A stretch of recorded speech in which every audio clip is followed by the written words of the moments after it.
Hello, and welcome to week 2 of the new year. Look who's back. Mark's back. Back from my Cardiff Arms Park lurgy. I don't know whether it was Cardiff Arms Park, just the excitement of seeing you guys for the first time, You just didn't the have excitement of jobs. being out the house for the first time in the new year, maybe. But whatever it was, I went down hard, but I'm back now. So Didn't have your jabs. That's what it was. Everybody knows you need jabs to go to Cardiff. that's exactly what Mum said. Yeah, there we are. I know. And your mum's never wrong. Like my No, mum's never exactly, wrong. exactly. Do you know what I mean? So your mum's wrong. Yeah, good to be Rod, back. hello. Hiya, you all You right? okay? Yeah, I'm good. I was telling you earlier I had a bit of a mare today, but I'll share it with our listeners because it's quite funny. I had quite a high level meeting today, and um, lots of sort of big wigs in the room and stuff. And after 6 hours of sort of pacing about and helping with the event, I realised that I had split my trousers all along underneath my ass cheeks. So people have seen a lot of my skin today in places that I'm not entirely comfortable with. Please tell me Um, you had pants on. I had pants on and they were dark That's okay coloured, which then. probably helped. But yeah, Please tell us that you've actually changed now as well. You're not still wearing them, are you? no, no, not anymore. I might try do a repair job on them though, and just Okay. like set them aside as my rough trousers. But no, that was out in West Wales today, so I spent a good 4 hours behind the wheel Oh, there and back. But it gave me lots of time to listen to podcasts and get up to speed on, all the Wales squad announcements and and stuff. the ins and outs. So it's been a bit of Hmm. a busy couple of days, really, hasn't it? Yeah. Um, what with the Wales squad being announced, and don't want to kind of dub it the winners and the losers, but yeah, I think we can call it the winners and the losers really who made the squad. But we'll get into that in a bit. But how nice does it feel that we are coming onto this pod off the back of a win?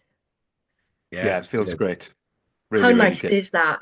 It was an expected one, but Yeah, still sweet. Still sweet. Yeah, Yeah. yeah. I think the nature of the win was good as well. We played well as well. It wasn't just that we sort of ground out to win. There was some positive signs there to build on with there as well. There's a few changes and tweaks I'm sure we'll talk about in a minute as well. But it was a nice positive performance as well. yeah. Yeah.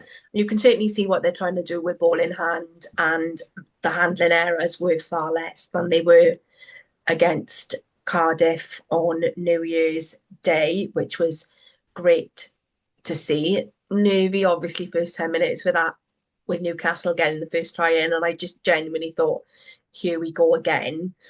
Um, but all in all, a really great win. And obviously, then we got the satisfaction on Sunday of knowing that we are through to the next 16. Depending on how results work, will depend on whether we get a home tie or not. But we roll on to Pau, or Stadium Palwas, Yeah, sounds I about right. believe that they're otherwise known as, next weekend. Only place to watch that appears to be paying €8 or something to Mm. ECPR. So I might see if I can, wrangle John's arm.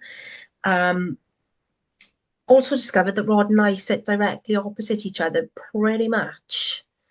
Yeah. And We we we were had a bit of a twinning on light show, didn't Saturday. we, on the Yeah. weekend? Got Were a you at a message through on my phone from Sam saying, I'm flashing my torch. And I So looked that across and I could see something glinting over there. So I got mine out as well. And then we were waving our torches. waving And back and forth. And then we realised we had the same Ospreys bobble hat on with the reflective mask on the front. So every time I looked over, I knew exactly where he was because the front, it was either his big flag, that's not a euphemism for something else. Rod either had his big flag and was waving it about, which again is not a euphemism for anything, or the front of his bobble hat was like shining at me.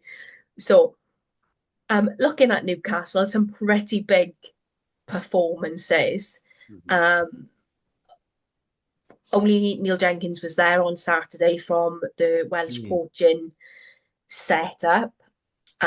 So I can't say that someone attending kind of got our five Ospreys into the squad, but I certainly think that they didn't do themselves any harm on Saturday.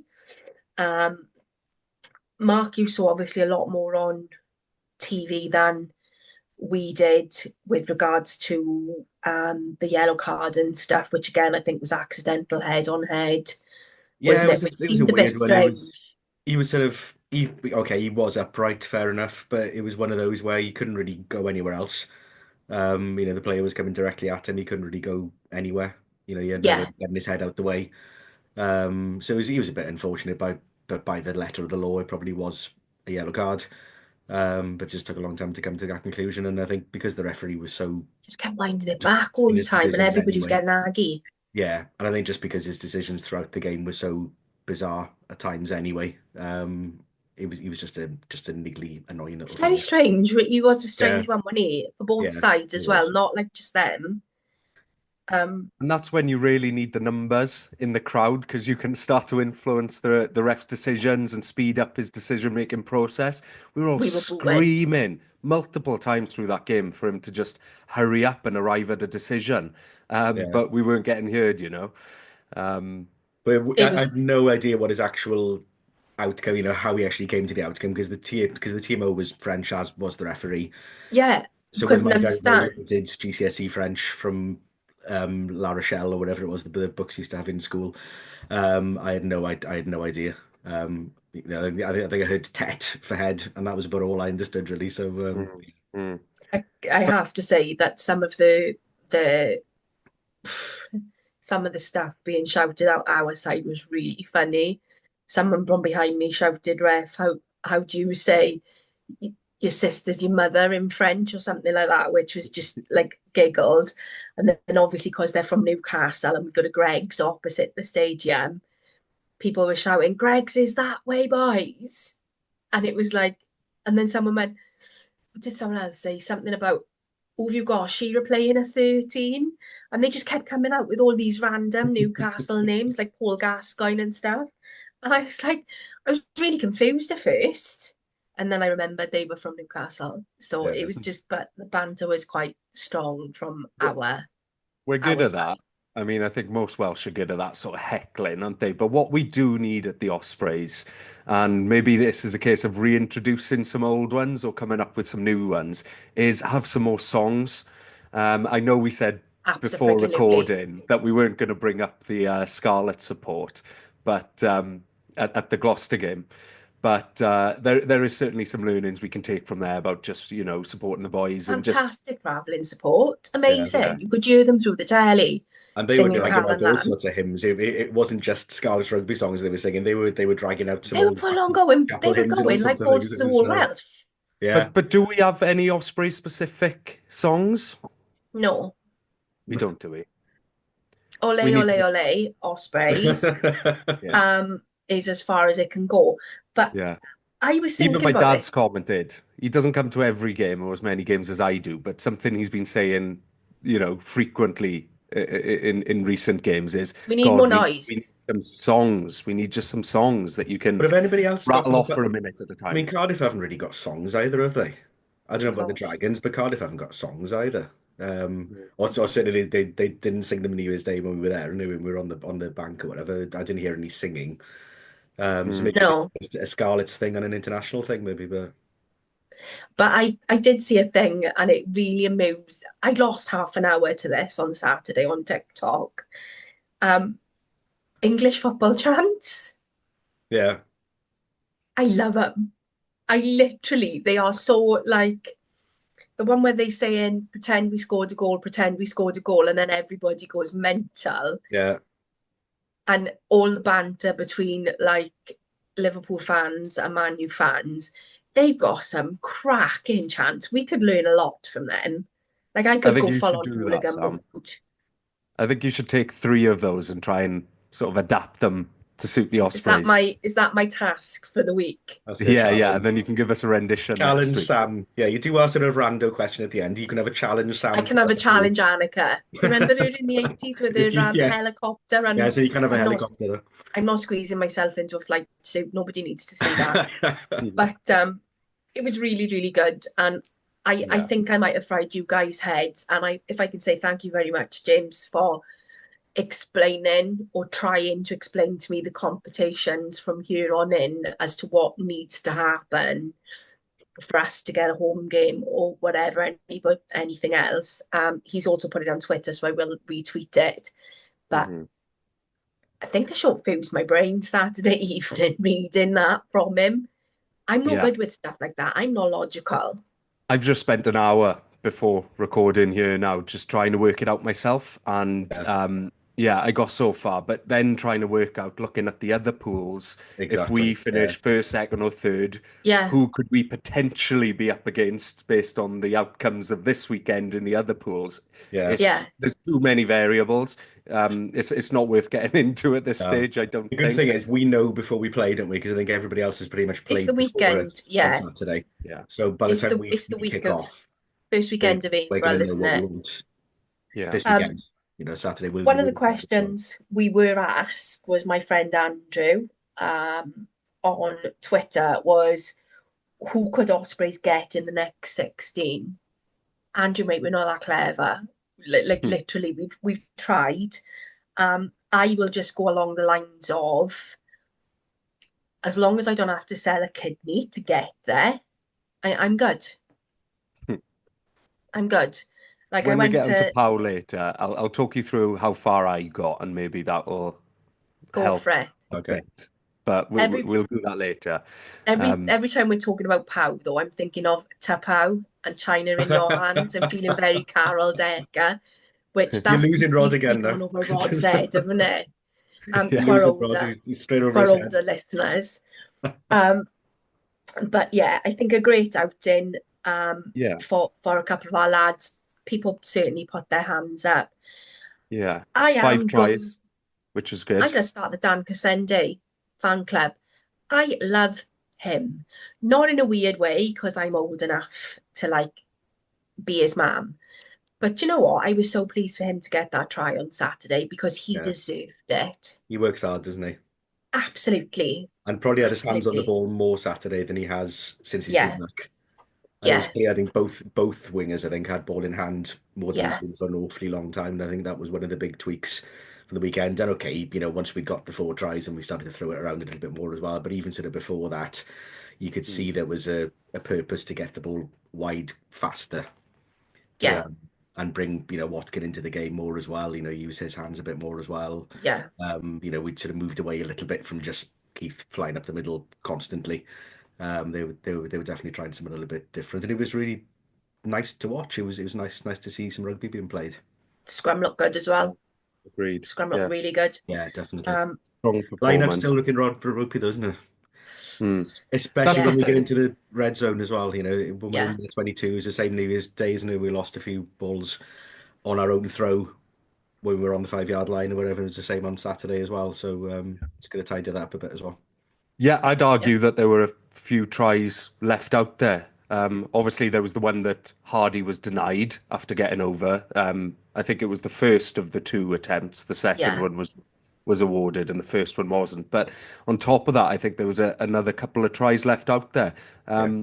It could have been a 50-point thumping, and we don't do that often. So it would have been really pleasing to just see us take somebody to the sword. 35-15 is still a really, really good score, and 5 tries.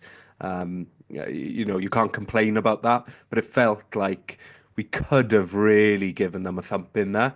Yeah. Mark Jones Keelan spoke was unlucky. post-match. Keelan. Keelan was unlucky not to Yeah. get something because there were times when he was screaming for the ball, and if they could have got that out to him faster, nobody was keeping an eye on him. Yes. No one. But again, I think he is coming into his own. Again, he's only a youngster, but he looked pretty handy under that. I know he's small, but he looked handy under the ball. Again, no fear in tackling, no fear in moving forward. He looked really strong. Yeah. And And he's building his game as well because he put a kick yeah, through for Walsh's try, and that's Yeah. not something that you see Keelan no, do all that often. He's more inclined to put his head down and look for a step or cut inside. yeah, But it's good to see him thinking, developing his game in that way. yeah, Definitely, yeah. I mean, Yeah. Dan Edwards' pass as well to put Walsh in for the try was superb as well. Beautiful. He just led him into that space, didn't he, perfectly? And it was just shows the development of Dan Edwards. And we'll talk about him a lot more, I'm sure, when we come to the Wales squad later on. But just shows how his game is growing as well, and that confidence to do that as well. And he was doing that all game, Mark, wasn't he? He was He was, floating yeah, out Yeah. wide. And there's he two was. types of floating over the head pass. There's those ones that make you go like that. Hospital And passes. yeah. And that you can tell are just sitting balls really for those intercepts. And you can just tell instantly, can't you? But every single one of his floating passes, you had utter confidence that it was going where it was destined to go. Yeah. Yeah, And just cutting out the his defence accuracy as was well. Perfect. incredible. Yeah. Yeah, and he was just getting us on the outside, which is something that we've been lacking Yeah. this year, is being able to get outside of teams, out Yeah. wide, and stress their defenses. Dan Edwards, constructed so many of those opportunities. He probably had assists or, second degree assists He on controlled the 3 game out of those 5 beautifully. tries with his passing and his kicking. He was well deserved of his second man of the match in a Second man of row. the match, yeah. Yeah. The way that he has matured is amazing. He's like, what, 21? If that's how he's managing a game now, if we look after him, imagine how he's going to be playing in 4 to 5 years. Yeah. Because the maturity on him, and he's obviously got a rugby brain on him as well. He's anticipating. So for me, what a future. If we can look after him, what a talent. I think we can look after him. Just hope Gatland doesn't ruin him first. But I'm sure we'll Don't talk know. about that in a minute as well. But Yeah. So But Mark Jones said something pertinent. I just before recording tonight watched the coverage again on S4C. Not the entire game. I skipped to half time to hear the commentary and then to the post-match stuff. And the brief interview that they did with Mark Jones, he said he wanted to give the boys on the pitch a chance to sort of wrap that game up and secure it before starting to make substitutes. And that's exactly what he did, isn't it? Dan Edwards was in control of that game and he allowed him the full course to just sort of win it, secure it, and then take him off and let, people's other players sort of shut it down at the end. he was frustrated at the end, Mark Jones was, because I messaged you, didn't I? Yeah. Because they come down the steps alongside us to go down to the pitch. And in those last couple of minutes, he did not want them to kick the ball out. He literally slammed his hand on kind of the barrier as if to say, we shouldn't have kicked that out in like the 80.42 minutes or whatever. I genuinely think he thought that they were worth wanted more. they were worth a punt to go down the field. Yeah. But it's not like Newcastle were in reach of getting the losing bonus point. So they wouldn't have missed anything. Why not give it a crack? Yeah. I was a little bit disappointed in that as well, but that quickly subsided with just the joy of having a 35-point win. But yeah, it would have been nice to see that ruthlessness, wouldn't it? When it just sort of went, right, okay, we're not going to care about the egos and the personalities on the other side of the pitch there. We're just gonna, yeah. Just go for it. Newcastle fronted up well, to be fair. Considering they'd made, was it 13 changes, I think, from the previous league match. And they said on the S4 commentary, on the S4C commentary, a lot of those players are playing for contracts that they brought in. They were literally, they don't know whether they got a job at the end of the season. So they did front up really well, to be fair. And, it's a difficult place to play, I think, with the lack of funding that they've got. It's not great. But talking of contracts, Captain Jack signed on again yesterday. Yeah. I am loving these contract sign-on things. I big time love Pirates of the Caribbean. It's one of my favourite rides to go on at Disney. The whole just thing, I love it. So to have him there as, Captain Jack, I just thought that was really well. I just thought it was really well done. I thought it was really entertaining. So great that we've managed to keep him. But again, what a player. Like, what a player. I just watch him and I'm in awe of him because he Mm. just seems to get better and better. Um, and I think quite a few people put their hands up on Saturday and have been rewarded. Um, but we march onwards to Pow on Pow Pow Hmm. Pow on Saturday. Um, and did kind of Google to see if I could get a flight. What's the Couldn't nearest quite you can get to? couldn't quite work it. Couldn't get it Uh, to work. And then John reminded me we're going to Rome in 3 weeks, so maybe not. yeah. But looking at them and the game that they played on Sunday against the Dragons, don't think they really hold a lot of fear for me at this point in time. What do you guys think? I'm cautious because I don't think that's their starting team. From what I heard, No, I think that was a more of a traveling squad that was a bit scaled back. They were missing some of their key players, their big players. I mean, they were a big side anyway, but they also didn't look present against the Dragons. They seemed a bit half-assed, which was surprising that Dragons didn't make more of that opportunity, considering how they were just not really present in that game. I think it was just their size that really got them over the line. Mm. But I think it'll be a different story when they're at home. Yeah. They're going to have a home crowd that they need to please and satisfy. It's going to be a different kind of game, yeah. I So they think. played Newcastle in December. They did beat Newcastle 32-19, so kind of, on a par. But realistically, their season hasn't been great so far. Couple of wins, but not against anybody with great pedigree, then, shall we say. So I Yeah. think oh, you're right to be quietly optimistic, but I think it's there for the taking, if I'm being honest. Um, Going to your calculations, Rod, Hmm. where did you find kind of get with your mind blowing, mind bending stuff?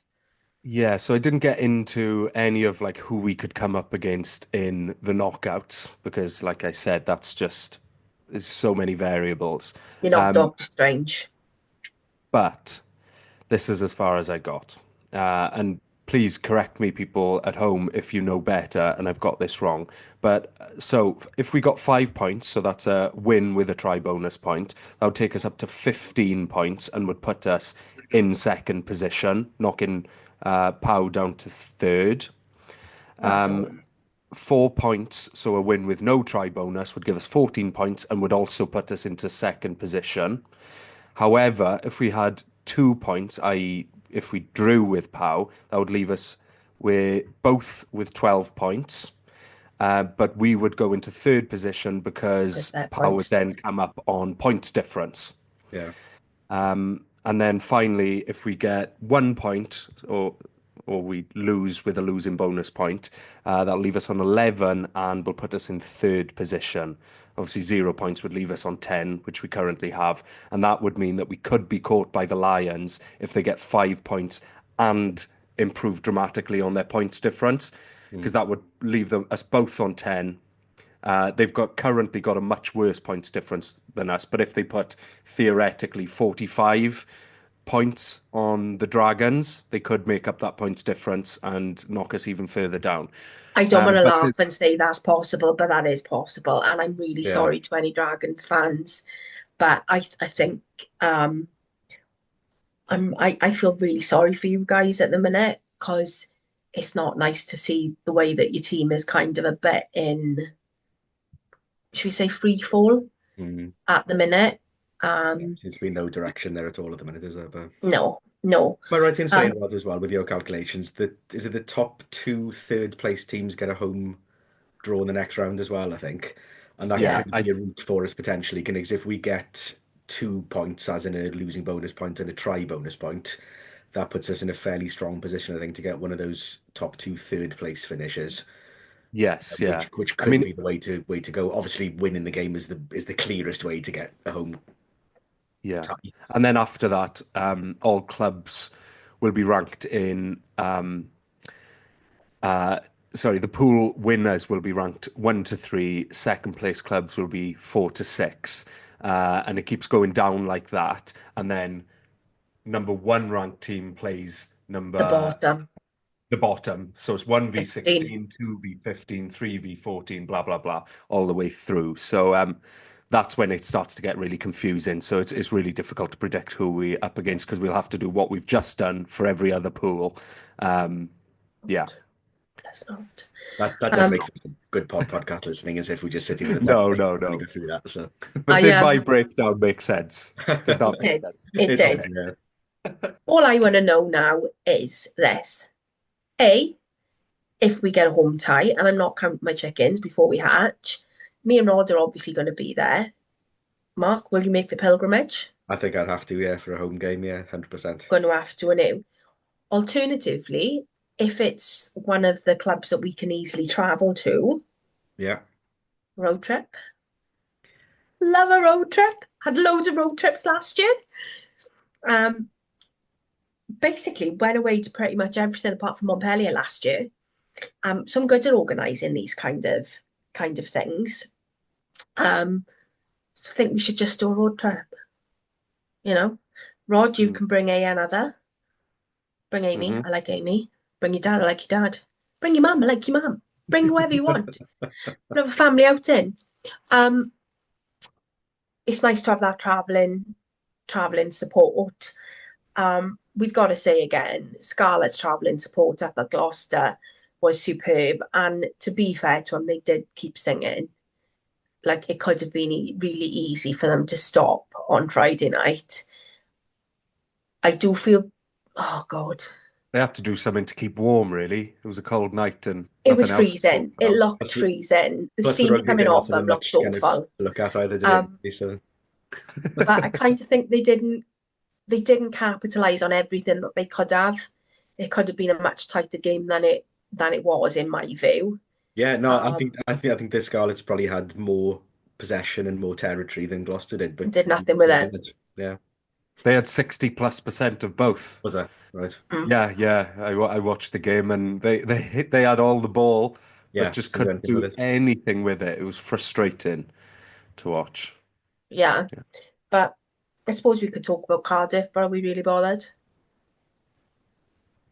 They've got Connacht, haven't they, on Saturday? Uh, I think they need something from that game. I think they need to win like us ideally to get a home yeah, tie, but yeah. Are we bothered? not really, Yeah. no. They may even need the bonus point win, I think. Did they? I Okay. think so. Yeah. Oh, dearie me, how sad. I'm trying to pretend. I'm trying to be nice in the new year. It's not quite working. Mm. Um, but let's move on to exciting things. Welsh squad announcement. You had a meeting yesterday, Rod. I had a meeting yesterday. So we've got 5 Ospreys. We've got Dangerous Dan Edwards. Mm-hmm. We've got Sam Seyfans Parry. I don't know where I'm going with this now. I'm going to get stuck now, and I. Mark, don't open your mouth. Just leave it carry on. I'm gonna let it carry on, yeah. See where this goes. Let's see where this goes. Let's see where this goes. We've got Owen on the ball walking. Gareth Gentle Giant Thomas, and then my mind's gone completely blank now. Forgot Captain Jack. Captain Jack, yeah. Captain Jack. Don't look at me. What could go with J? We're leaving What you could go with drowning J? yourself. Just Captain Jack will do. Just Captain Jack. Wow. Cap- Talk like a tight pirate day. I dug myself a hole over there, didn't I? And Dug we just myself let a you hole. and we just let you get deeper and You deeper and just deeper let in me. it. Like, seriously now, guys. You just want to my back. Come on. For anyone who thinks that this is rehearsed. Absolutely friggin' not. I was in the gym at 7 o'clock this morning. I'm so tired. It's unreal. Like I burnt 900 calories before breakfast. Like how I'm still standing, I don't know. Keep going. But those were the five Ospreys, and incredibly well done. I think when we saw Costello on his shoulder injury on Friday, it was kind of a no-brainer that we knew that Dan would get the call up. Really, I think the thing that surprised me and probably surprised you too is that he is the only specialist 10 That's a within that huge within that worry, squad, isn't which it? is a huge call. It's I think, twofold. It's the fact that he's the only specialist 10, but there's yeah, also only two 10 options, yeah. and Yeah, not three, which is what you'd expect. yeah, Something goes wrong on the training field or it's a early on lot in of the pressure on competition, him. he could be buggered. What's trying A to lot work of out because pressure. I mean Gatland has stated about Ben Thomas being the best back in Wales, so you'd think that he's going to be on the pitch. So if he's covering 10, let's say we're in a position where Edwards is playing 10, Thomas is playing 12. If Thomas is the cover for 10 as well, then Thomas could potentially be having to play every minute of every game for the whole Six Yeah, Nations, Yeah. Yeah. with no other 10 backup at all. Unless they're talking Blair Murray or whatever, or covering 10 is even in the yeah. squad. Yeah, he I'm is. He But is there, isn't I've he? So, also heard people talking about Thomas, scrum half Thomas Williams' ability to play 10 and cover 10 in a pinch. But why would you take Why would the you hottest bother? scrum Why would you half in do the that? Prem at the moment and force him into not yeah, his main position? That's just yeah. obscene to me. I mean, we're obviously delighted that Dan's in, but just the Yeah, worry is what this could do to him if things go tits up. he's got no one around him. He's got Yeah. Like, no, his outside centre is likely to be inexperienced, whether it's Ben Thomas, whether it's Eddie James. Okay, he's got Thomas Williams inside him, which will help. But there's a lot of inexperience in that back line around Dan Edwards potentially. His first game could be away in Paris, which is about the worst possible place to go for your debut on a anyway, Friday night. on a Friday night. Um, Yeah, and it could be really, sink or swim, really, couldn't it? Yeah. yeah. And it's one of those things where I genuinely don't want him to have his confidence knocked. I genuinely, A, I don't want him to get hurt. B, I don't want his confidence to be knocked. Sometimes you need an older head to put an arm around your shoulder and kind of be that support. I kind of understand why Anscombe's not been picked. Yes, he's fit, but that's not where Wales's future lies. I was surprised that he's only had 34 caps for Wales. A lot I of thought he injuries, did isn't it? more. I thought he was over the 50 mark. He Yeah, a was lot of always Um, playing second fiddle to Bigger and Priestland. He was never. There was periods where he had control of that shirt, wasn't he? But Mm, it wasn't long, prolonged blocks. I'm being nice, so I'm saying nothing. We know my feelings on that. yeah. Um, But then Gatland's rationale about his age then doesn't add up with the rest of the squad that he's chosen, does it? he's Brought in 34. Faletau, he's brought Liam Williams back in. Tom Yeah, Parry. So yeah, exactly. So yeah. doesn't make it. And So then he's we've got on then today to say on Scrum 5, isn't he, about Gatland's not kicking for Gloucester, and that's coming to their thinking that he's not place kicking and he's not taking dropouts or whatever. That's what he said. He's not, yeah. So he's added to it now with that as well today. But the initial comment yesterday was he's too old, basically. He's past it. He's not going to be around. Yeah.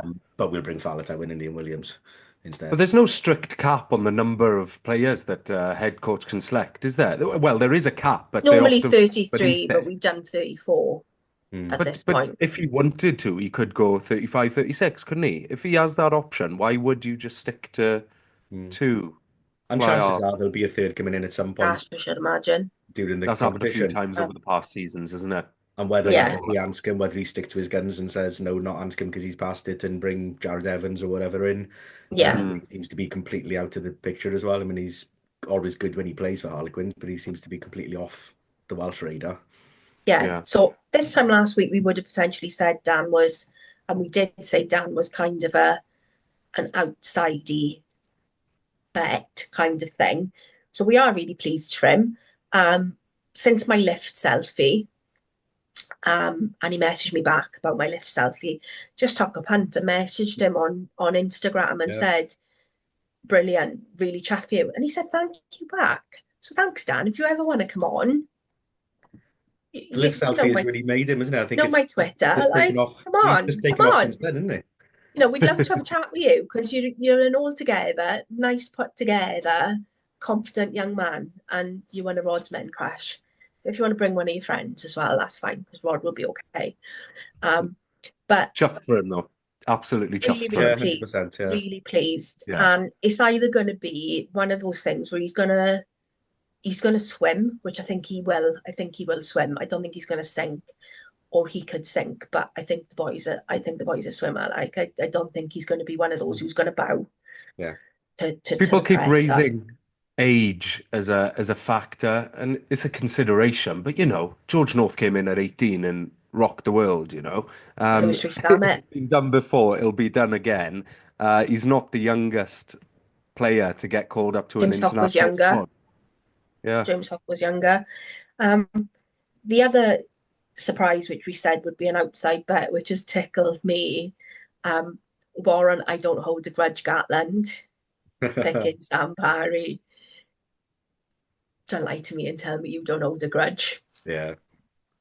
I think his hands were tied in the end. We're so thin in that He front row. needed So Parry more than Parry needed him, I should imagine. absolutely. So I think he's gone a cap in hand and said, I'm sorry for what I said or whatever. He's Sorry, know I'm a dick. conversations have happened behind the scenes, but yeah, something's had to be said to Barry for him to walk back into that dressing room again, and he's got some assurances, I'm sure, that he's in the picture and he's going to be Yeah, properly looked after this time and properly respected, which he felt he wasn't back in the summer.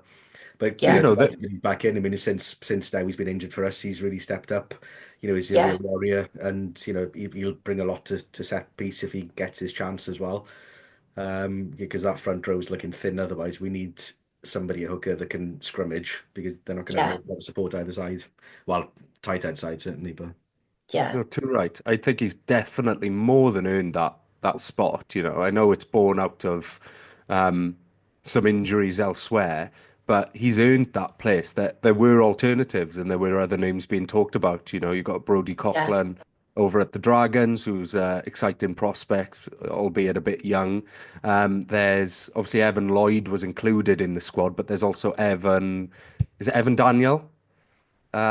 mm. There's another Evan hooker, isn't there? Who has he got a cap already or been called up to the Welsh squad? Maybe not actually getting out on the pitch. So that Gatland has swung the he other had way in the past, and options. now he's yeah, swung back again. So yeah, I think he's earned that. He's played so well in Dewi's absence, and his throw-in is probably better, or if not equal to Elliot D's. yeah, Yeah, yeah. Yeah. Um, so then we have got Captain Jack. That kind of speaks for itself, really. He is a natural born leader. Nearly said natural born killer then. He's a natural born leader. He is someone that is very cool, calm, and collected. He knows how to speak to the ref. He knows how to, I don't want to say control the ref, but he knows how to play the ref as well as the mm. opposing side. Um, and I just think there is no one else that I could possibly think that I would put in there instead of him. And that's not me with my Ospreys bias. Before when Gatland wouldn't pick him because he said that he was too small, he ain't too small now, man. He's not the man mountain, but his skill is just insane. His work rate is insane. Watching him play is beautiful. He's amazing player. I can't even wax lyrical about it. No, he is Um, one of the few world-class players the Wales have got currently, isn't he? Yeah. yeah, yeah, So if big time. Sam, if Dewi was fit and available, who do you reckon Gatland would have picked as his captain? He's tended to favour Dewi, isn't he? And I think that's He's favoured partially Derry. because Dewi's got Um, that shirt nailed down probably more, or there's less competition for that hooker Mm. spot. yeah, Yeah. yeah. Um, I don't know. I personally think that he's done co-captaincy before, so I wouldn't necessarily put it past him that he would co-captaincy them again. Because you can see on social media how well they get on. They're obviously friends outside of the team. And I think they both got two very different things that they bring to the table, leadership wise. Yeah. Um, But I think but also Dewi's enough of a professional that if, let's say this Six Nations goes really, really well, we get a couple of wins or 3 wins or whatever, it would be very hard to take the captaincy from Jack at that point. yeah, I think Dewi would be happy with that going forward, if, as long as he's part of the team and he can be part of I that just think, yeah, group. he's a lovely lad. Yeah. I don't think he's got the burning. I think captains for us always go well when they haven't got that burning ambition to be in charge. I Mm. think they're just natural. Um, and it's worked, love him or loathe him, it worked with Warburton. He was very, very young, but a very effective captain, a very effective leader. Um, and it's having people willing to follow you and listen to you and take a lead. And I think players like Debbie and Jack, their work rate is so high, they're not the type to sit back on their laurels and be like, they're walking the walk and talking the talk. They're the package. Yeah. For me, I think they lead by example. I think where Yeah. Jack's got a bit of an advantage maybe in the Six Nations as well as the players he's got around him in terms of the leadership group. I mean, Dewi had Yeah, very little around him in terms of leadership and experienced players back in the autumn. You know, Jack's got Dav Jenkins coming back into the squad, Liam Williams coming back in, Josh Adams. a little bit of older There's a heads. lot more experience coming in to support him within that leadership group as well. Whereas I think Dewi probably felt a bit out in an island almost in the autumn, leading this very, very young squad of players, very inexperienced squad. Whereas, And he did really well. yeah, he There did was a lot that 100%. Yeah. was a lot that was going on at the time, on and off. The pitch. Um, so then we've got um, Owen Watkin Hmm. again played himself into contention. I think with the last couple of games that we've seen him play in, very much. If you'd have asked us 6 months ago, would we have thought? Probably not. But again, he's gone up another gear, hasn't he? And we've said his attacking Mm. is looking really strong. And I think looking at the squad that's been chosen as well, you could argue that he's possibly favourite to start at 13. Yeah, Yeah. There's only was it Josh? Oh, I've forgotten his name. The Scarlet centre that's coming back from injury. Josh Hathaway, No, No, Eddie James. Eddie Eddie James. James. the other one. There's another centre, isn't there, coming back from injury. The Gatland really But likes. I not can't remember his selected. name anyway. Yeah, who's in the squad? I can't remember his name anyway, but he's the 13. The Gatland's talked about it. He got capped a couple of times, got injured. The name's Joe gone. Yeah, Roberts. that's the one. That's the That's ban. the one. Yeah. So really, I think he's probably the main competition for that 13 jersey, but he's just coming back from injury. So I say Watkins probably in the driving seat in terms of that 13 shirt. Yeah. Yeah. Hmm. And then we've got Tom, who saw in the supermarket the other day, Rod. Yes, I did. If only you'd known. If only you'd have known. Um, Again, good selection. Hmm. Yeah, he'll be starting, won't he? As Yeah, Yeah. usual. And definitely. Yeah. yeah, wouldn't have it any other way. He deserves that spot. Yeah. Yeah, And yeah. good to have Nicky Smith coming off the bench behind him as well. So, at loose said, I'm certainly pleased for looking Nicky strong, aren't Smith. we? He's had a good run out with Leicester. Yeah. It's just a shame that he had to make the move from Ospreys Mm. To to get back in Leicester to yeah. be within contention. I Yeah. think we should still count him as an Osprey, in my personal opinion. The We sixth can go. Osprey who was Listen, selected. I ain't going to argue with you. I ain't going to argue with you. But some surprise omissions as well. On an Ospreys front, yeah, yeah. I think Ruben Morgan will.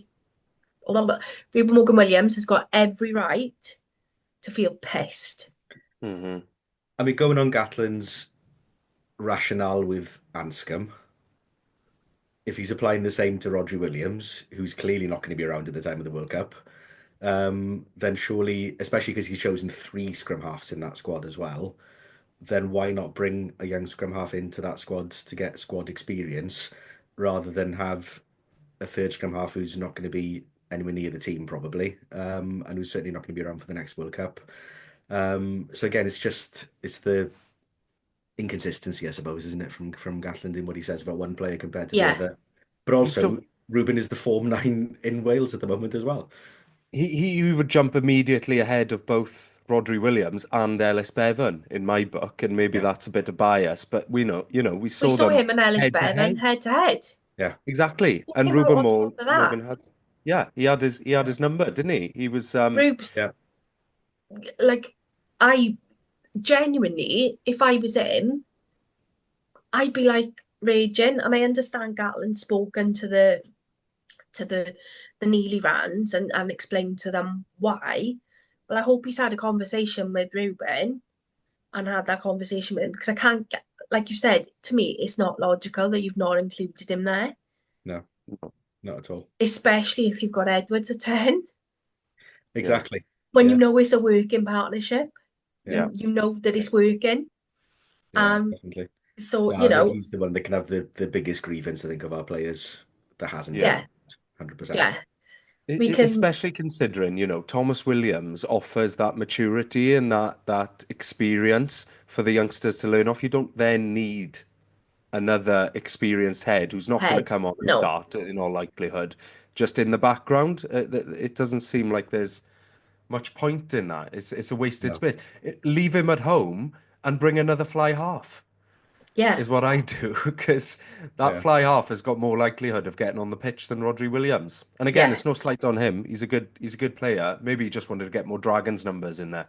But we're looking Yeah. towards we're looking towards the future, and we um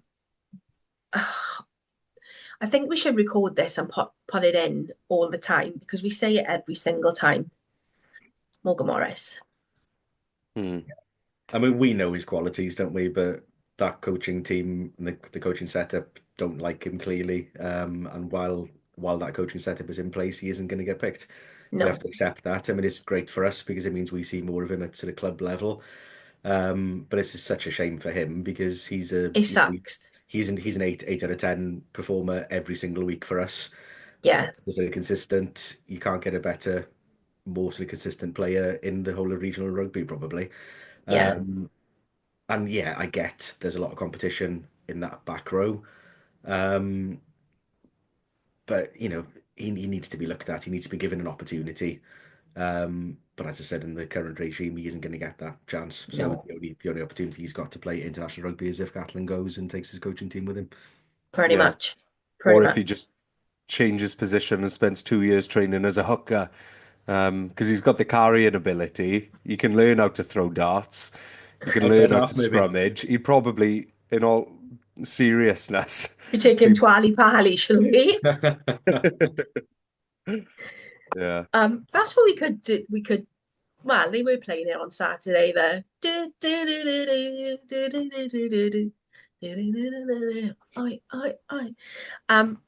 That's about as musical as we're going to get tonight.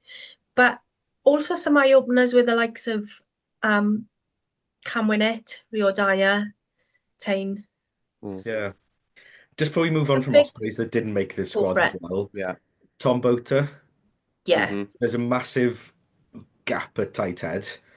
They've brought Griff John, whatever his name is, in, who's Was he qualified? Will Because Griffithon. Will Griff John, that's it, he yeah. hardly played for Scarlets. Yeah, He's with Sharks now. He's hardly played for them, and he's only got 2 yeah. World Cups. Now I know he was born and brought up in the Ronda, but he's playing in England, so There's a technically he hasn't got enough caveat. of that. He signed the contract with Sale without reasonable, or whatever the terminology they use, counter offer from a Welsh region. So he's exempt from Right, that rule. okay. Because I couldn't work it out. Yeah, As that's it the was only like, reason. Yeah. He But wasn't with offered a Boter, there's a credible. chance to play a prop who's playing week in, week out, Yeah. rather than tight head. Now we've got 2 out of the 3, I think, are hardly playing. Yeah. So yeah, I he's think got a Will right to John's be. had 180 minutes so far this season, which isn't a lot. Yeah. That's 3 a games game and a worth. bit, really. it would have been a bit of a short-sighted, well, sorry, not a short-sighted, a very short-term selection. But it needs must, isn't it? And at the moment, that tight head spot needs Tight heads a locking, solid body cupboard, in there. Mother Hubbard's cupboard, in it. Yeah, There's and I nothing. worry the minute with the tight heads that are there that none of them are real scrummagers. No. That we're going to be absolutely mullered on that tight end side against France in that first game because their No, front row is don't going to be now. monstrous. Don't. And Um, both could have offered something there. I agree, 100%. He was on my radar as potentially You put him getting, in as your outside bet, yeah. didn't you, last week? Um, And then there's second rows. I yeah, think Fender and Rhys Davies could have been in with a shot. Both of those are surprising to me. I thought if not both, one of them will get in. yeah. Chinza seems to be a bit of a blind spot again for Gatland, doesn't he? See something in him that it's the size, everybody though. else For seems to me, that's see. the only thing I can think of But is he the does nothing with the size. size, does he? At the end of the day, he No, doesn't put himself no. about for a second row of the size that he is. It He's could be not the size of physical a at all. tank, but if you haven't got lovely hands, it ain't Yeah, gonna. Like, if you ain't got the skills, you would. Well, they yeah, obviously can play the bills, but yeah. So some admissions there. Um, oh God, again, I don't really like Rio Dyer playing, so I'm not that bothered. Didn't think that Cam when it was all out in a bag of chips, yeah. or hasn't Interesting. been it this season. So again, not that bothered. Yeah, Um, Llewellyn is a big surprise. That yeah, was a huge one for me. and You know, he's come out and said he's frustrated as well. yeah. But for Gatland to say, well, he didn't get his hands on the ball against South Africa at all, that was down to Gatland's game plan. He didn't give him the opportunity But look how to he's put himself playing in for positions to get the ball. Gloucester. So, yeah, I mean, Gloucester put out a tweet straight away, didn't they, saying top try scorer in the Premiership or Yeah, whatever, straight after the announcement came out. He must be gutted. He did okay. He didn't light the world on fire in the mm. autumn, but he did very, very little wrong. He didn't put it down either, did he? No, So, exactly. And we've got you nothing know, at 13. Okay, Watkin may be the answer now, but long term again, if we're talking about next World Cups, you know, bringing him through. And this is what we're going to stop doing. We've done it with Costello, we're doing it now with Sir Llewellyn, bringing these players, blood them, dump them. and Yeah, drop them on their ass. not doing those players any And there good. needs to be consistency between now and the next World Cup. Now's the time to build. Yeah, You're not thinking this Six Nations or the Autumn Internationals in 2025. We need to be thinking ahead to 2026. yeah. We need to be thinking ahead to, okay, we need some kind of an idea going into 2026 of what we've got and have our bare bones of our squad. So we're building through 2026. And by early 2027, and our Six Nations in 2027, we should know what our Rugby World Cup squad is looking like. We should have an identity. We should know how we're going to play. And that's my worry. Which brings us, and this did tickle me on Twitter, was Simon, and he has put genuine question at the front of it. Is Gatland trying to get the sack, or is he insane? Yeah, I think we'll come back to that at the end of Six Nations. For me, and everybody's saying the same thing. Don't want to think about France. I don't want to think about France. I don't want to think unless they go out and something like mega happens and someone shoves something on their cornflakes in the morning. Realistically speaking, it's not going to go our way. So we need to be targeting the Italy game. And I'm sorry, Rod, we need to be targeting the Italy game the week after. Now, gone are the days where we could say we're going to Italy and we're gonna win. We can't say that anymore. So I think we need to be targeting, do damage limitation against France, and then target the Italy game. Ireland, again, let's not think of them because we haven't got a chance. Scotland, forgive me, John, but again, it's not the old days where we could think, all right, okay, we're going to trounced the Scots. no, not bad. They're looking pretty tasty at the minute. However, sometimes Murrayfield does strange things to us and it goes in our favour and we pull out a performance. So I think those are the two games really that we need to be targeting.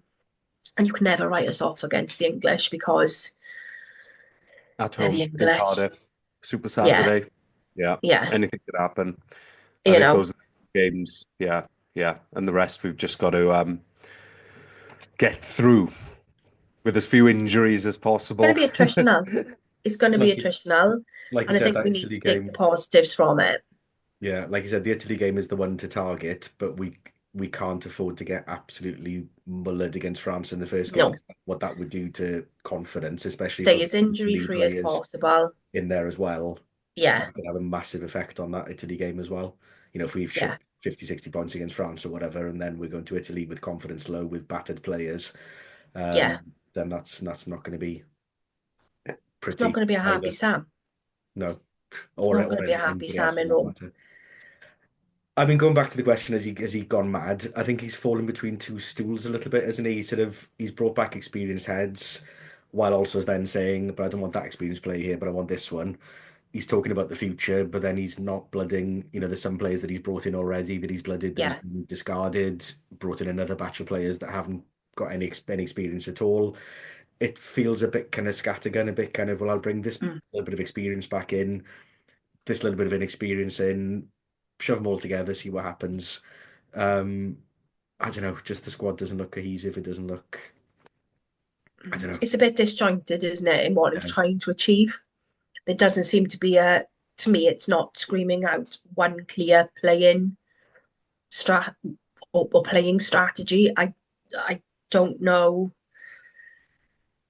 I don't think we're going to be able to call it until we see them against France as to what his first team is going to be and how they go out and No. how they perform. I think it's one of those I I was can't just going to call say it. that team for the first game could literally be anything. Yeah, It wouldn't surprise me at all if Ellis Mee starts.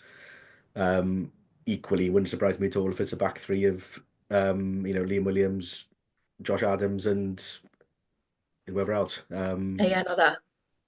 You Yeah, just it's impossible to call which way he's going to go. yeah, Yeah. yeah. So getting hypothetical, if we obviously if we lose all the games in the Six Nations, I think that'll take us up to 17 games 17, yeah. on the trot, uh, defeats. He'd go at that point. I'm pretty convinced on that. He He's couldn't said, stay. he said that he's on thin ice. Yeah, It's the last straw. We got to see improvements. But the theoretical question: does that one win against Italy do enough to save him? It probably does, but it shouldn't. yeah, I don't yeah. think. I think that's not. Yeah, we have to break the cycle that we're in at the minute, and if we get that one win, then we'll be happy. And in the analysis we've done already, we're not expecting us to win any other games apart from that Italy game potentially. However, we've got to aim higher than that, surely. Hmm. Yeah. I think wooden spoon, he's gone because the Welsh public are not going to. They're not going to suffer that. They're not going to sit with that. Especially after the non-transparent review that was carried out, which was a load of bluff and nonsense and smoke and mirrors. I just don't think you can do that.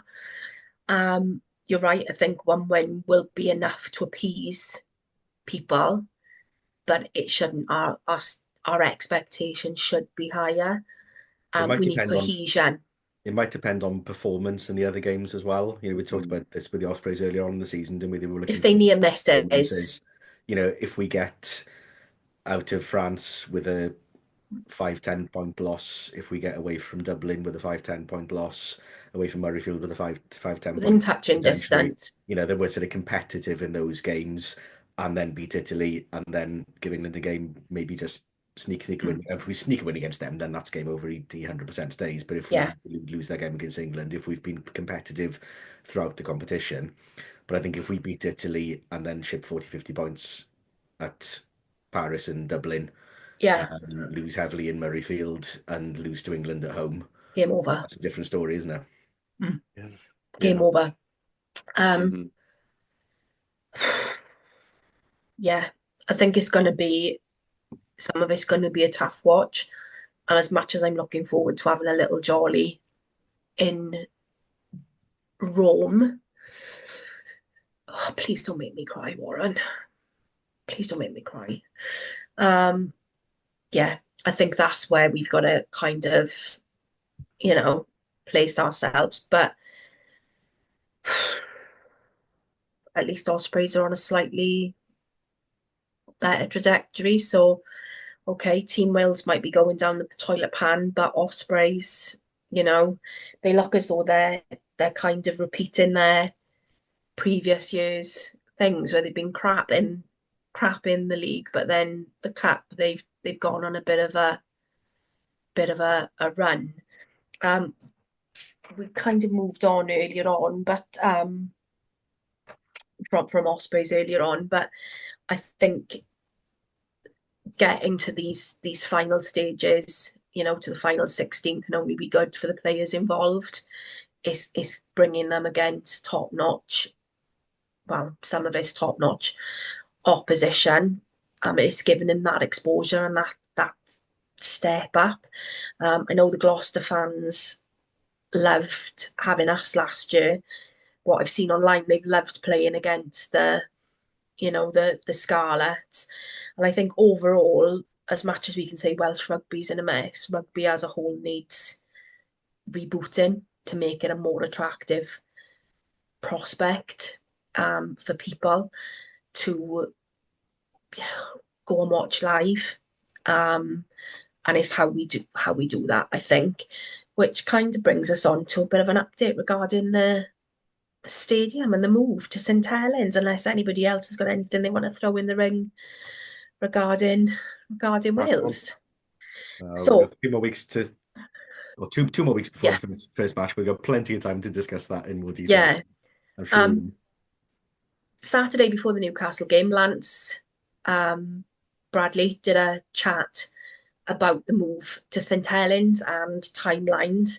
And because I'm a freak, I took notes and I sent them to you guys. But the things that I took away really is that they are targeting that the first games at St Helens will be after the autumn internationals next year.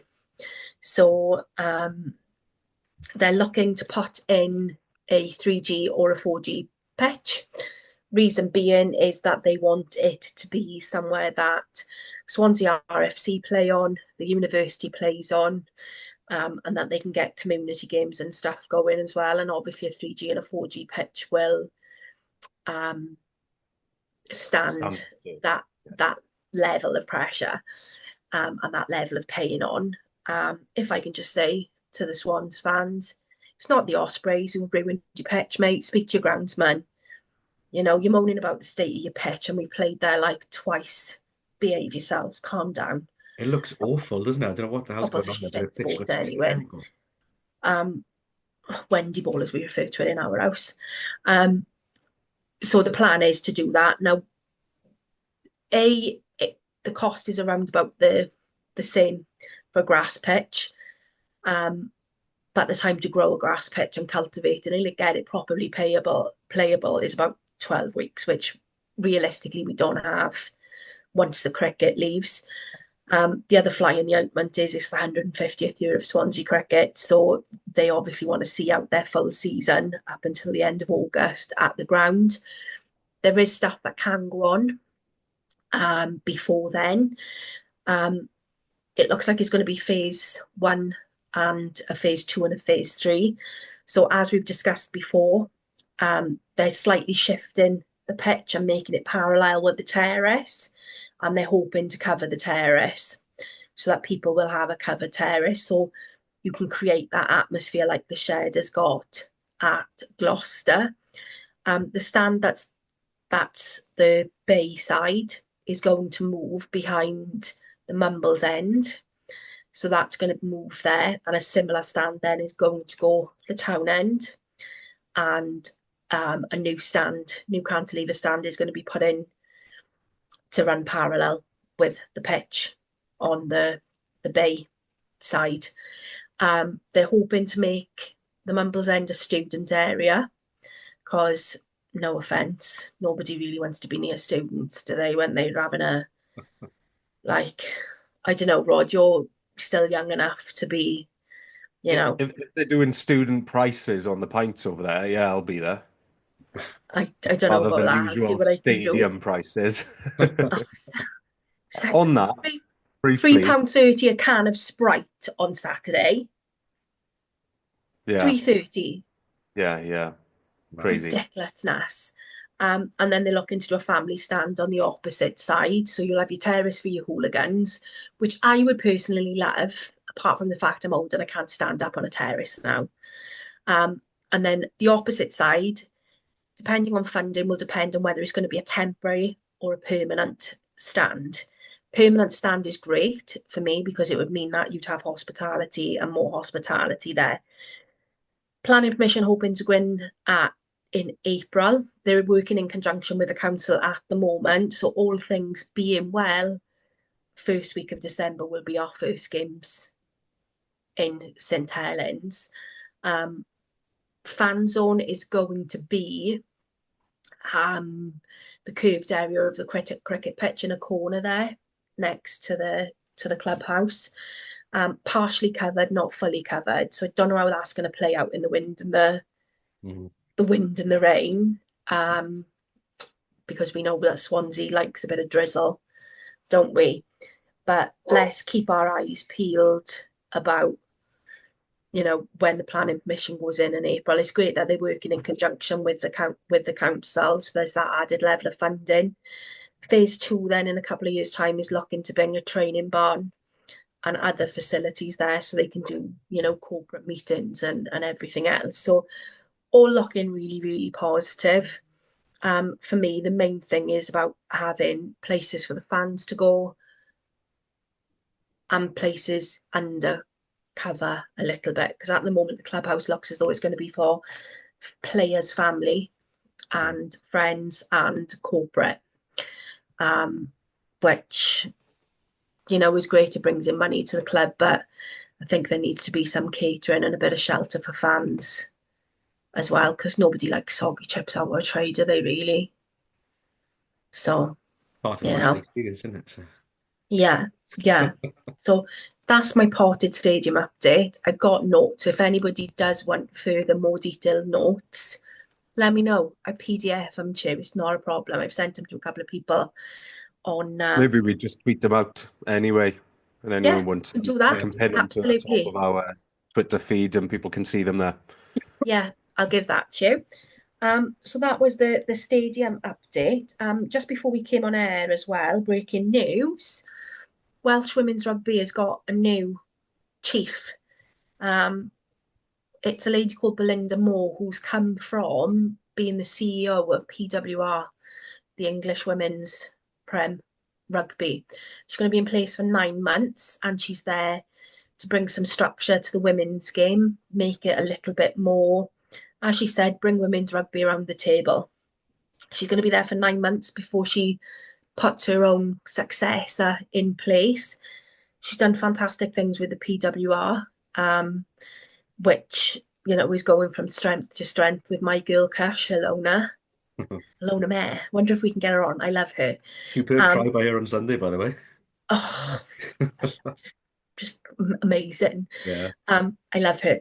So it's good things that's going on, in the women's sport, and obviously it's a big year for the women with the World Cup and everything. So our time as well that becomes priority, isn't it? It's been sort of under the umbrella of the main WIU, isn't it? And under the umbrella of the men's game. So having their own person in charge to drive that forward is massive, really, and much needed. Absolutely. So, as far as I'm concerned, it can only be a positive thing. So I think overall in Welsh rugby, we've got a bit to look forward to. We've got Ospreys heading towards the top 16. We've got some talent coming through in the Welsh squad, especially from an Ospreys point of view. And we've got some much needed change taking place in women's rugby. I'm trying to find the positives. Anybody else got any positives that they can think of? I'm trying to be positive, Polly, in the new year. How's it going? The positives off the pitch mainly, aren't they, for Wales anyway, rather than on the pitch. Hopefully we'll have some positives on the pitch About to Robert Earnshaw's do. boots, Yeah, sell out Taylor Swift concert. Whoa, go yeah, on, exactly. you know, Interesting that with your Ospreys notes as well, there was a lot of talk about the non-rugby related impact on that whole stadium setup as well. food and That's beverage. going to bring in as well. That's such a big part of the business of rugby now, isn't it? It's not just what happens on a Saturday or a Friday night. It's what happens throughout the week, really. And that was clear in your notes that you made that that's going to be a big part of Conferencing. them going forward as well.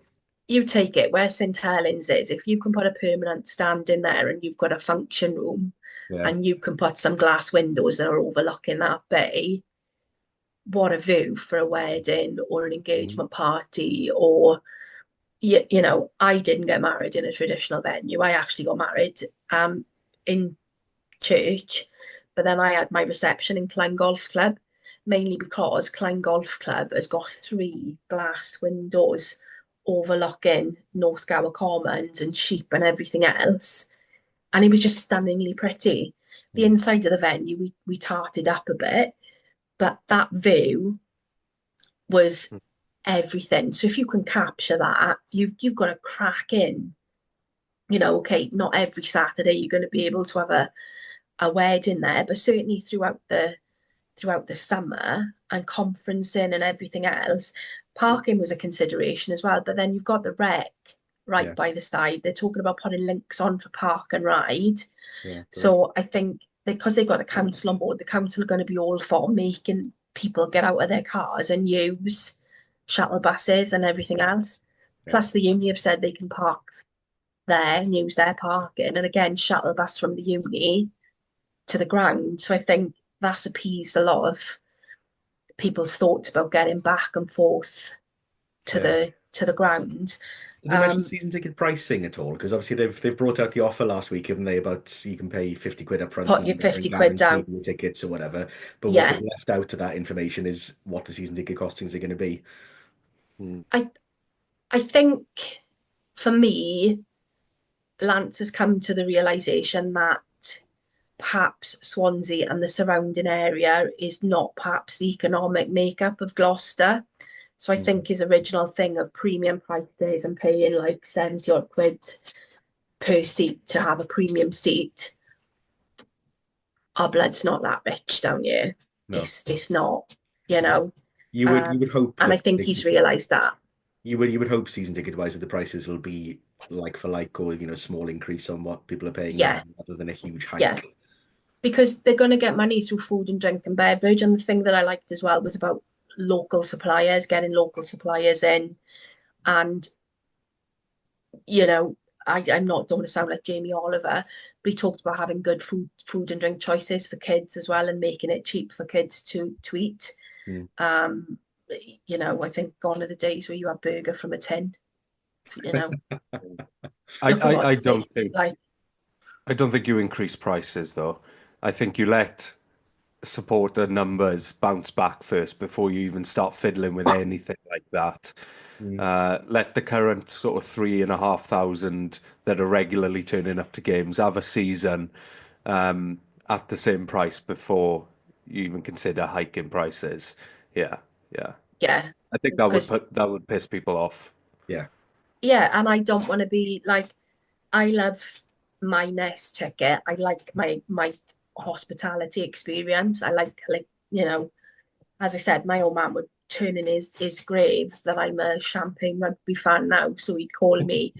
But it's the friends and the people that I've met through having that experience that makes it fab for me. And we love that match day experience. Um, as I say, we're not above going and standing on a terrace or whatever.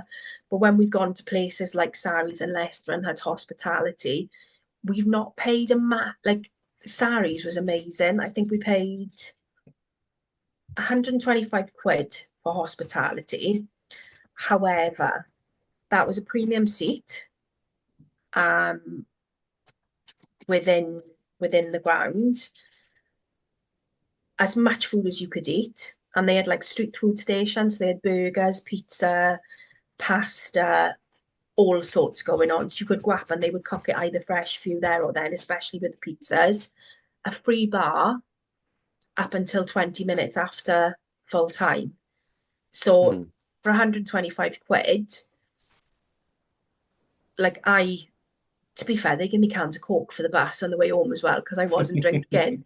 But the guys came in after like full time, ordered 3 pints each. They didn't blink an eye. Mm. Do you know what I mean? They were fine. So for me, that 125 quid is paid for itself with the food and the drink. So you will get people who want to come down and do that because it's worth it. It's a match day experience. You had players come in and everything else. But I think we're economically a different climate around here. Yeah. We're not that, you know, we're not And if you want to drag a family along at that cost with 5, 6 people in it, you're not, nobody in their right mind in Swansea is forking out £500 for, an hour and a half of rugby on a Saturday. I think what will be more appealing for people is, relatively cheap experience with decent beer that's on draft and decent food. But I don't go to a game expecting luxury. I just want my cup of Bovril in the terrace and scream and shout and support my team. That's what I'm there for. Yeah. You've got your granddad moustache and then we've got your granddad drink. Oh, I love my that terrace as well as being the focal point can be fantastic. I mean, before Park on New Year's Day, I hadn't stood on a terrace at a rugby match or any other sporting event for years and years and years, and I absolutely loved it. It's the best. It was superb. Just the whole experience of having that, fans from both clubs standing around you, the banter you get there, and everything else. So the thought of having that back at our home, is fantastic. Yeah. So we could have a chant. We could have a chant. He's here. He's there. He's every bloody where. Justin Tips. Justin Tips. I think we can get that. He won't be playing next season, will he? So no, but do you think we can get that up and going in the? Well, we got a year to come up with a chant, haven't we? So I'm gonna have to come up. I'm gonna have to come up with something. We need some like hooligan chants. He's there with long and flowing hair. Flowing hair, Justin Tips, Justin Chips. Yeah, okay. I'll have to come up with that this week, but as it stands, happy days.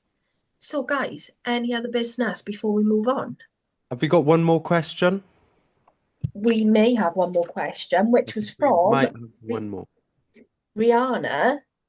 What do we think of our Euro chances, or is it too early to be focusing on that?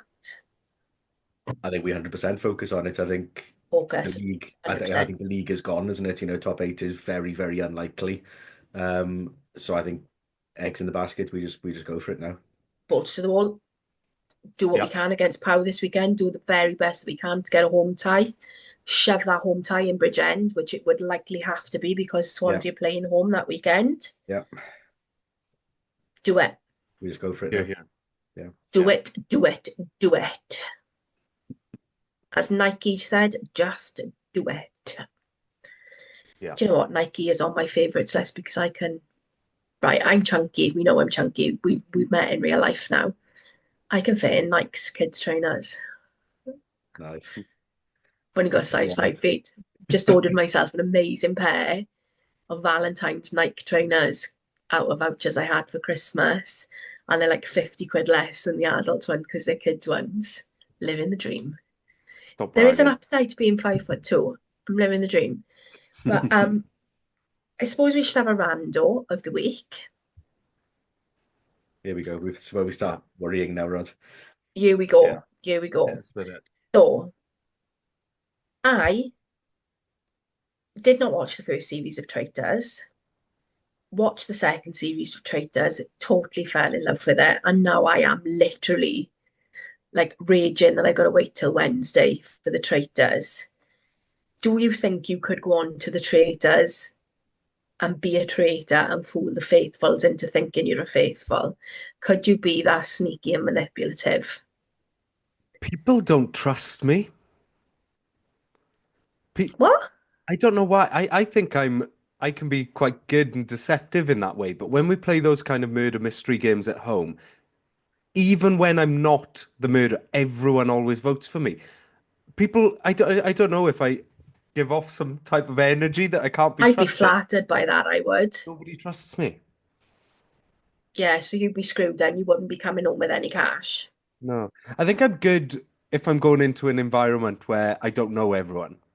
Yeah, Then I can build that perception and I'm good at it. But with my family, they know what I'm like, and they just they know you too well. They know your absolutely have no tells. trust in me. Yeah. I What haven't about seen you, a Mark? single minute of a single episode of this, so It's banging. I'm gonna have to say I don't know what the hell you're talking about because Right. I've So never seen it. basically, you go to the Scottish Highlands and there's like 20 odd of you, and Claudia Winkleman will secretly give you a tap on the shoulder. You're all blindfolded around a table, and she'll tap like three or four of you on the shoulder, and you are a traitor. So nobody else knows you're a traitor other than your fellow traitors. And you have basically got to sabotage the game, kill people off, and not be found out. Like Like Wink Every night, first up Murder. Wink Murder then. Yeah. yeah, yeah, pretty much. Right. Flying the Wink outman, Murder meets Big Brother, pretty essentially. much. Okay. Yeah, Okay. pretty much. Hmm. So if you catch a traitor, brilliant. If you don't, then the faithfuls go on, it dwindles. Now, the sticking point this season and last season is last year they had a mother and a son in there, and this year they had two sisters. And me and my brother had a conversation about what we would do if we were on there. 100% I'd kill him if I needed to protect myself if I was a traitor. This hoe ain't loyal. Like Yeah, I but don't care. that's an easy choice to make because then you just give them a bit of cash from your winnings at the end as Absolutely a frigging not. as a You're dull sorry. enough to get murdered on your Todd. Um, I so don't know about traitors, but I'm hopeless at sort of Wink Murder because I can't wink properly. So look like I'm having a stroke every time I try and kill somebody. I'm gonna do any kind of having a business. stroke. Like, So I'm hopeless at Wink Murder because I'm just pulling funny faces at everyone. are you okay? Um, but so yeah, I think I'd be capable of a little bit of like skullduggery because everybody always looks at the curls and the eyes and like I'm this jolly person. And the reality is I don't really like people. I'd Hmm. happily bump people off. It's like a facade. I'm not that nice. So I think that I could. So I can't wait for tomorrow night now to see what the lay of the land is. And I genuinely think that I want to hire a castle somewhere and take all my friends and the people that I like, which is not that many, and we go and play the traitors in this tower, and we have like it sounds great, doesn't it? I Sounds know like the Claudia next meetup. Winkleman, so I'll let her know she'll be Do you know interested. Claudia I Wilkerman? won't say Shut up. forward. No, of course not. But I am I was looking gonna forward to the Irish version of the show, and with it's going to be Siobhan. yes, yeah, from Love Dairy Siobhan. Girls, Oh, the brilliant. the nun from Pottery Dairy throw Girls. down his back, and I just love her on that. And I love Chris Mhm. Brymer Jones. We call that in our house Relaxy Telly. And I tell you what's coming back as well, which I can't wait. It's going to be in 2 weeks' time. The Apprentice. I friggin' love The Apprentice. They are morons. Yeah, Yeah, I've got they no are. time for it. They're Yeah. all egos. It's just egos. I'm like, what is wrong with you all? You could literally not find your own arse in broad daylight with your own hands. Like, what's the deal with that? Like, so loads of telly that's coming on. So that was my rando. So you think well, Mark's so good, he looks like he's having a Looks stroke like I'm and having a nobody stroke and I'm just playing passed Wink his Murder. rod. So and then I'm a silent assassin who will kill everybody. So happy days. But well, it's good to have you back, Mark. We've missed your Yeah, I've in-depth enjoyed. Been good. Yeah. insights. I just won't go to Cardiff again anytime soon to pick up any germs. Get your jobs. Get your Yeah. jobs. Yeah. Judgment Day. You could do Judgment Day. That's Easter Yeah, bank I'm on for holiday that one. weekend. Yeah. Yeah, that's on the agenda 100%. Yeah. But the key to that is not letting Ben drink the night before, innit? Exactly. Exactly. You know, old throw He up keg. survived well, to Bless be him. fair. He survived. Love him. Oh, I bet Well, he's we're going glad to he's have to got have an Aberdeen on outing. the pod. Yeah. But that has been us for this week, guys. We've discussed all things European, all things Welsh rugby, all things Ospreys, stadium update, and we've discovered I'm a secret psycho. Winning. So, Rod will put our banner up with our Twitter handles and all our socials on. So please feel free to like, comment, and subscribe. And do you know what I've done this week? Locked in together in a little handheld gimbal thing. So when I go to Rome, I can be a roving black feather reporter. Nice. Nice. And get some Rod can player upload stuff testimonies. to our socials of me getting arrested again. At least you'll catch it on camera in I super know. state. Police brutality. Well, that is us, guys, for another week. Before we end, then we'd like to say good luck to James, Squidge, and Yestin. I believe they're recording their first episode of their new pod this evening. So good luck, guys. I'm sure you'll continue to smash it. I know you love waxing lyrical about Justin Tipuric's hair. Top tip from Sam. I think he's got a bit of a curl in there, so I think he needs to use some John Frieda frizzies, and it'd be even better than it is now. Happy days. Pro tips. Yeah, top tips from Sam. But have a lovely week, everyone. Let's all pray to whatever gods we pray to have a nice bonus point win against Pau on the weekend, and we can then look forward to a nice, fingers crossed, home fixture at the beginning of April. Nice. Yeah. So have a lovely week, everyone. Cheerio. Bye.